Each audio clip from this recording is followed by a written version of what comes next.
हम सब जानते हैं कि अमेरिकी अंतरिक्ष एजेंसी नासा करीब 50 साल बाद फिर से चंद्रमा पर इंसान को भेजने का प्रयास किया। इस बार नवंबर 2022 में अपने तीसरे प्रयास में इस मिशन को नासा द्वारा सफलतापूर्वक लॉन्च कर दिया है। नासा ने आर्टेमिस 1 रॉकेट के साथ यह मून मिशन लॉन्च किया। इस वीडियो में चंद्रमा पर इंसान का पहला कदम रखने के बारे में जानकारी और रोचक तथ्य आपको यहां देखने को मिलेंगे, तो चलिए शुरू करते हैं। चंद्रमा पर पहली बार इंसान ने 20 जुलाई 1969 को कदम रखा था। नासा द्वारा भेजे गए अंतरिक्ष यान अपोलो 11 की पहली बार चंद्रमा पर इंसान के साथ लैंडिंग हुई थी।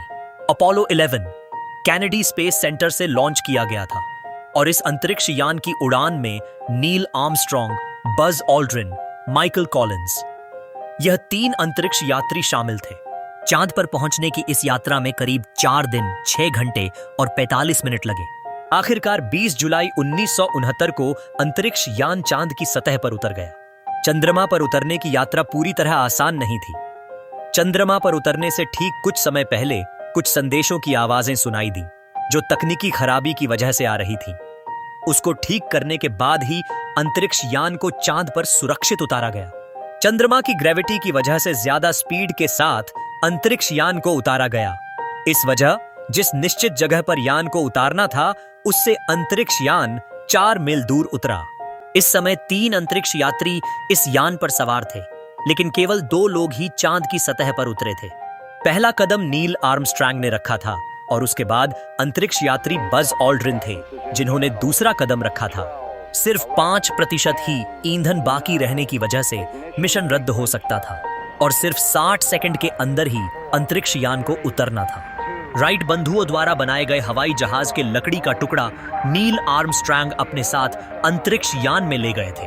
अपोलो 11 मिशन विफल होने का जोखिम सबसे ज्यादा था और चांद पर यदि पहुंच भी गए तो पृथ्वी पर सही सलामत वापस लौटना भी बड़ा जोखिम था, क्योंकि इससे पहले चांद पर कोई भी नहीं उतरा था।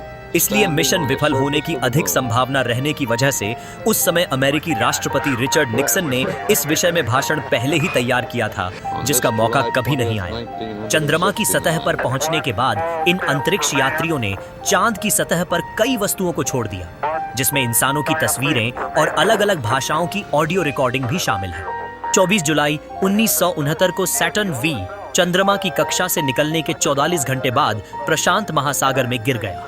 सूक्ष्म जीवों के संदूषण के जोखिम के कारण रिकवरी के हर चरण में सावधानी बरती गई और अंतरिक्ष यात्रियों को 21 दिनों के लिए अलग रखा गया। चंद्रमा की सतह पर इंसान का उतरना एक महत्वपूर्ण बात थी।